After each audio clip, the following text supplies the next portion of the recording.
Hello friends, आप सबको शालू का नमस्कार। कल की कहानी फिर आज कंटिन्यू करेंगे। हुबली चले गए थे। उसके बाद हुबली में सबको मिलके, सब रिलेटिव्स को मिलके फिर साइकिल चला के फिर वापस खानापुर आ गए। उसके बाद अब इमोशनल टाइम आ गया।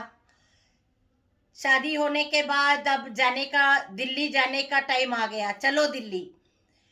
फिर क्या किया अभी, सारी पैकिंग वैकिंग सब शुरू हो गई धीरे धीरे। दीदी, नानी, मामा जी सब घर में ही थे। उनको सबको, मेरे को विदाई करना था। दिल्ली जाने के लिए विदाई करके वो सब चले जाने थे। तो घर में ही थे सब लोग। उसके बाद धीरे धीरे लोगों का भी आना मिलना, सारी फ्रेंड्स दोबारा मिलने आ गई। तू जा रही है, दिल्ली जा रही है, हम बहुत मिस करेंगे। कुछ फ्रेंड्स रोने लग गई, बचपना याद आने लग गया सबको। उसके बाद टाइम आ ही गया। तो कुछ और भी लेडीज जो आस पड़ोस की, जो मेरे आई के साथ बात करती थी, उन उसके साथ जो क्लोज थी, वो भी आके मतलब मिलने लग गई। तो उन्होंने कहा कि आपने एक ही दिन में शादी कैसे की?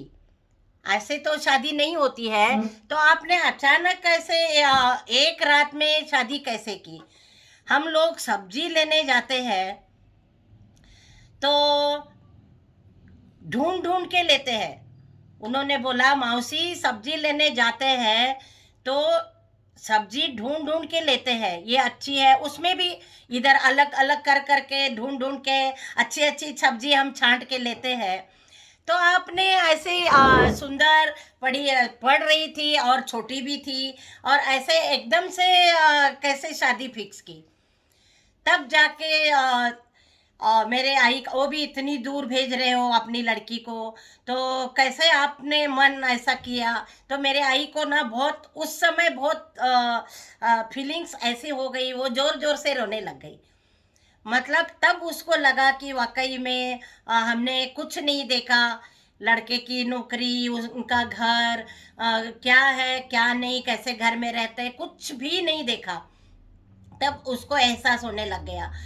फिर मेरे को भी बड़ा दुख हो गया कि भाई अभी जाना तो है ही, शादी हो गई। फिर पैकिंग हो गई और सब हम लोग धीरे धीरे पैकिंग करके दिल्ली के लिए निकल गए। सब बहुत सारी फ्रेंड्स, आस पड़ोस की सब फ्रेंड्स, सब रिलेटिव्स, और सब मिलने आ गए।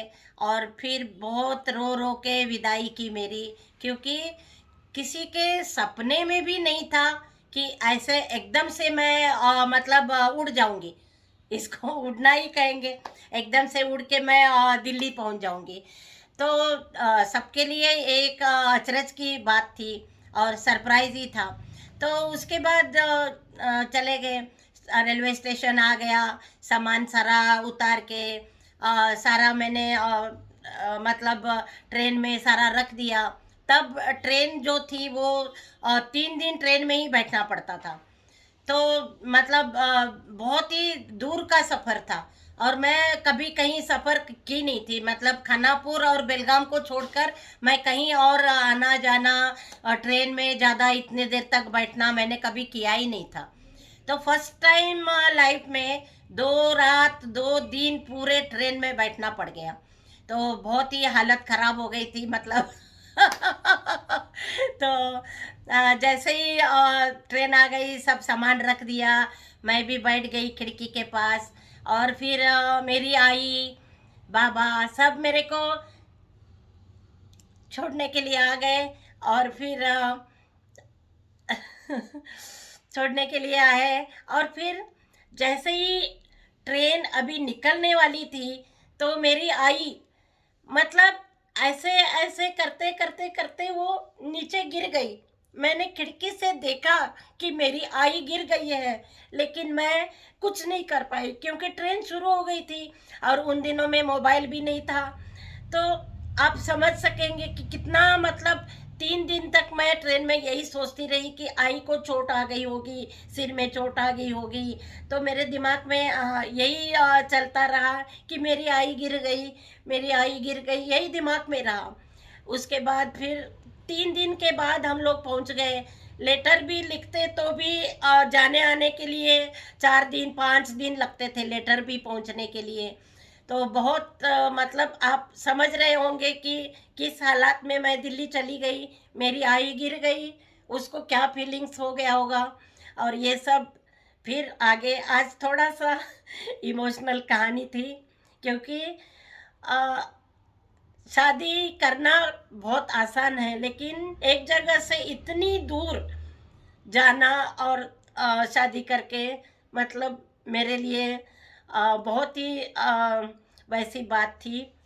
और आगे फिर मैं कल कहानी कंटिन्यू करूँगी इसके आगे। तब तक के लिए धन्यवाद। Thank you.